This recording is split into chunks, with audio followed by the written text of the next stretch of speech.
ಮಳೆ ನೀರಿನಿಂದ ಆ ಹಳ್ಳ ಬೋರ್ಗರೆಯುತ್ತಿದ್ದು ಅದೇ ನೀರಿನಲ್ಲೇ ಪುಟ್ಟ ಮಕ್ಕಳು ಸಾಗಬೇಕಾದ ಅನಿವಾರ್ಯತೆ ಎದುರಾಗಿತ್ತು. ಈ ಸಂಕಷ್ಟದ ಬಗ್ಗೆ ಟಿವಿ9 ವರದಿ ಮಾಡ್ತಾ ಇದ್ದಂತೆ ಜಿಲ್ಲಾಡಳಿತ ಎಚ್ಚೆತ್ತುಕೊಂಡಿದೆ.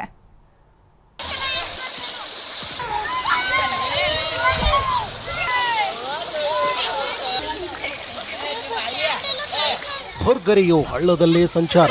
ನೀರು ರಭಸವಾಗಿ ಹರಿಯುತ್ತಿದ್ರೂ ಇದೇ ಹಳ್ಳವನ್ನ ಪುಟ್ಟ ಮಕ್ಕಳು ದಾಟುತ್ತಿದ್ದಾರೆ. ಇದು ಒಂದು ದಿನದ ಕಥೆಯಲ್ಲ. ನಿತ್ಯ ಶಾಲೆಗೆ ಹೋಗಬೇಕು ಅಂದರೆ ಮಕ್ಕಳು ಇಂಥ ಸರ್ಕಸ್ ಮಾಡಲೇಬೇಕು. ಇಲ್ಲಿ ಸ್ವಲ್ಪ ಹೆಚ್ಚು ಕಮ್ಮಿ ಆದರೂ ಅನಾಹುತವೇ ಆಗಿಬಿಡುತ್ತೆ.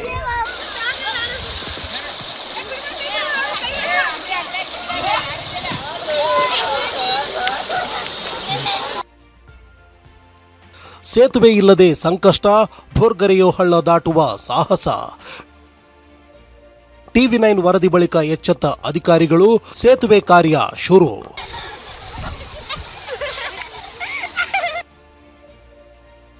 ಬೆಳಗಾವಿ ಜಿಲ್ಲೆ ಕಾಗವಾಡ ತಾಲೂಕಿನ ಹನುಮಾಪುರ ಗ್ರಾಮದ ಮಕ್ಕಳ ಸರ್ಕಸ್ ದೃಶ್ಯ ಇದು. ಈ ಗ್ರಾಮದ ಮಕ್ಕಳು ಶಾಲೆಗೆ ಹೋಗಲು, ಜನ ಮಾರುಕಟ್ಟೆಗೆ ಹೋಗಲು ಇದೇ ಹಳ್ಳ ದಾಟಬೇಕು.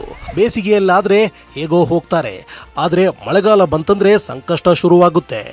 ಅದರಲ್ಲೂ ಬಸವೇಶ್ವರ ಏತ ನೀರಾವರಿಯಿಂದ ಕಾಲುವೆಗೆ ನೀರು ಬಿಟ್ಟರೆ ಸಾಕು, ಹಳ್ಳ ತುಂಬಿ ಹರಿಯುತ್ತೆ. ಇದೇ ಅಗ್ರಾಣಿ ಹಳ್ಳ ಇದೀಗ ಮತ್ತೆ ಉಕ್ಕಿ ಹರಿಯುತ್ತಿದ್ದು ಮಕ್ಕಳು ನಿತ್ಯ ಸಂಕಷ್ಟ ಅನುಭವಿಸುತ್ತಿದ್ದಾರೆ.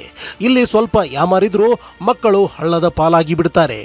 ಸತತವಾಗಿ 4 ತಿಂಗಳು ನೀರು ಹರಿಯೋದ್ರಿ LKG UKG ಎಲ್ಲ ಹುಡುಗರು ಸರ್ 20 30 40 ಹುಡುಗರು ನಮ್ಮಲ್ಲಿ ಎಲ್ಲ ಶಾಲೆಗೆ ಹೋಗ್ತಾವ್ರಿ.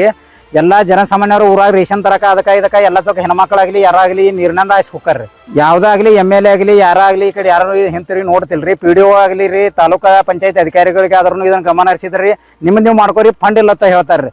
ಇಲ್ಲಿನ ಮಕ್ಕಳ ಸಂಕಷ್ಟದ ಬಗ್ಗೆ ಟಿವಿ9 ವರದಿ ಮಾಡ್ತಾ ಇದ್ದಂತೆ ಜಿಲ್ಲಾಡಳಿತ ಎಚ್ಚೆತ್ತುಕೊಂಡಿದೆ. ಕೂಡಲೇ DC ಮೊಹಮ್ಮದ್ ರೋಷನ್ ತಹಶೀಲ್ದಾರ್ ಕಡೆಯಿಂದ ಮಾಹಿತಿ ಪಡೆದುಕೊಂಡು ಇತ್ತ ಸ್ಥಳೀಯ ಶಾಸಕ ರಾಜು ಕಾಗೆ ಅವರ ಜೊತೆ ಚರ್ಚೆ ನಡೆಸಿ 8 ಲಕ್ಷ ರೂಪಾಯಿ ವೆಚ್ಚದಲ್ಲಿ ಸೇತುವೆ ನಿರ್ಮಾಣಕ್ಕೆ ಕ್ರಮ ಕೈಗೊಂಡಿದ್ದಾರೆ. ವರದಿ ಬಿತ್ತರಿಸಿದ ಕೇವಲ 3 ಗಂಟೆಯಲ್ಲಿ ಕಾಂಕ್ರೀಟ್ನ 5 ದೊಡ್ಡ ಪೈಪ್ಗಳನ್ನು ಗ್ರಾಮಕ್ಕೆ ಕಳುಹಿಸಲಾಗಿದೆ.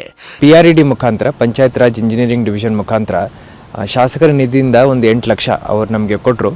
ಸೊ ಇಂಜಿನಿಯರ್ಸ್ಗೆ ಹೇಳಿ ತಕ್ಷಣ ಒಂದು ಕಾಂಕ್ರೀಟ್ ಪೈಪ್ ಮೊರಂ ಬ್ರಿಡ್ಜನ್ನು ನಿರ್ಮಾಣ ಮಾಡೋಣ ಅಂತ ಹೇಳಿ ನಾವು ನಿರ್ಧಾರ ಮಾಡಿ ಇವತ್ತು ಬೆಳಿಗ್ಗೆಯಿಂದ ಕೆಲಸ ಶುರು ಮಾಡಿಕೊಂಡಿದ್ವಿ. ಕೃಷ್ಣಾ ನದಿ ಪಾತ್ರದಲ್ಲಿ ನೀರು ಹೆಚ್ಚಾದಾಗ ಹಳ್ಳ ತುಂಬಿ ಹರಿದು ಸಾಕಷ್ಟು ಅವಾಂತರ ಸೃಷ್ಟಿಸಿತ್ತು. ಟಿವಿ9 ವರದಿ ಬಳಿಕ ಸೇತುವೆ ನಿರ್ಮಾಣ ಕಾರ್ಯ ಶುರುವಾಗಿದ್ದು ಜನ ಟಿವಿ9ಗೆ ಧನ್ಯವಾದ ಹೇಳಿದ್ದಾರೆ.